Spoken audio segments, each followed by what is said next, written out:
చూడండి ఎంత ఎర్రగా ఫ్రై అయ్యాయో, అంటే దునిగిపోతుంది. చూడండి ఎంత బాగా వచ్చాయో. నేను స్ట్రీట్ స్టైల్లో బండి మీద దొరుకుతుంది కదా, అలాంటి చికెన్ పకోడా ఎలా చేయాలో చూపిస్తా, వచ్చేయండి. నేనైతే ఈ చికెన్ పకోడా కోసం చికెన్ అయితే 1/2 కిలో తీసుకున్నాను. మన టేస్ట్కి తగ్గట్టుగా సాల్ట్ వేసుకోవాలి. ఇక్కడ నేను సాల్ట్ వేసాను, బట్ క్లిప్ మిస్ అయింది. తర్వాత 1/2 టీ స్పూన్ వచ్చేసి పసుపు వేసాను, 2 స్పూన్లు కారం వేస్తున్నా, 1 టీ స్పూన్ ధనియాల పొడి, కొంచెం మిరియాల పొడి, 1 స్పూన్ గరం మసాలా, 1 స్పూన్ జీలకర్ర పొడి. ఇవన్నీ బాగా మిక్స్ చేసుకోవాలి. ఇలాగా 2 స్పూన్లు అల్లం వెల్లుల్లి పేస్టు చికెన్కి పట్టేలాగా కలుపుకుందాం. పచ్చిమిరపకాయలు, కొంచెం కరివేపాకు కూడా వేసుకుందాం. ఇందులో మనం 2 స్పూన్లు కార్న్ ఫ్లోరు, 1 స్పూన్ మైదా వేసుకుందాం. అన్నీ బాగా కలుపుకుందాము.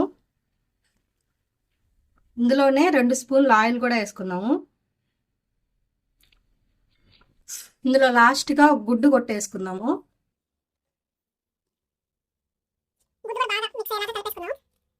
ఇప్పుడు ఇలా కలుపుకున్న తర్వాత మనం దీన్ని గంట సేపు ఫ్రిడ్జ్లో పెట్టుకుందాం.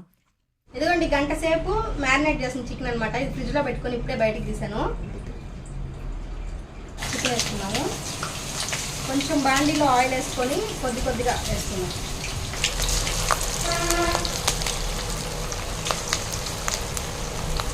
వేసిన వెంటనే కదిలీకుండా కొంచెం సేపు ఆగిన తర్వాత కదిలించుకోవాలి. చూడండి ఎంత బాగా ఫ్రై అవుతున్నాయో ఆయిల్లో చికెన్ పకోడా ముక్కలు. అండి మ్యాక్సిమం ఒక 50% అయితే ఫ్రై అయినాయి కదా అండి. ఇలా ఫ్రై అయితే సరిపోద్ది. దీన్ని తీసి పక్కన పెట్టుకున్నాము. మనం ఈ పకోడా ఒకేసారి ఫ్రై చేసుకోకుండా ఒక 50% ఫ్రై చేసి పక్కన పెట్టుకొని మళ్ళీ 5 మినిట్స్ తర్వాత మళ్ళీ ఆయిల్లో వేసుకొని 100% ఫ్రై అవనివ్వాలి. అప్పుడే మనకి పకోడా మంచిగా కలర్ వచ్చి మంచిగా క్రిస్పీగా వస్తుంది అనమాట.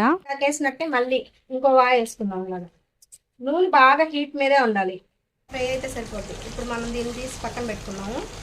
ఫస్ట్ ఆల్రెడీ ఫ్రై చేసి పెట్టాం కదా, అవి వేసుకున్నాం. తర్వాత ఇందాక నేను ఫ్రై చేసుకున్నాను కదా, అవి వేసేసుకున్నాం. ఇది ఇంకొంచెం సేపు ఒక 20% ఫ్రై అయితే సరిపోతాయి. చూడండి ఎంత ఎర్రగా ఫ్రై అయ్యాయో. ఇలా ఫ్రై అయితే చాలు, ఇంకా తీసి పక్కన పెట్టేసుకుందాం.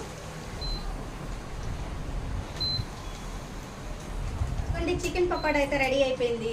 చూడండి ఎంత క్రిస్పీగా ఉన్నాయో. వేడిగా ఉంది. చూడండి ముక్క ఇలా అంటే దునిగిపోతుంది. చూడండి ఎంత బాగా వచ్చాయో. ఇలా ఒకసారి ట్రై చేసి మీకు ఎలా వచ్చిందో కామెంట్స్లో నాతో కూడా షేర్ చేసుకోండి.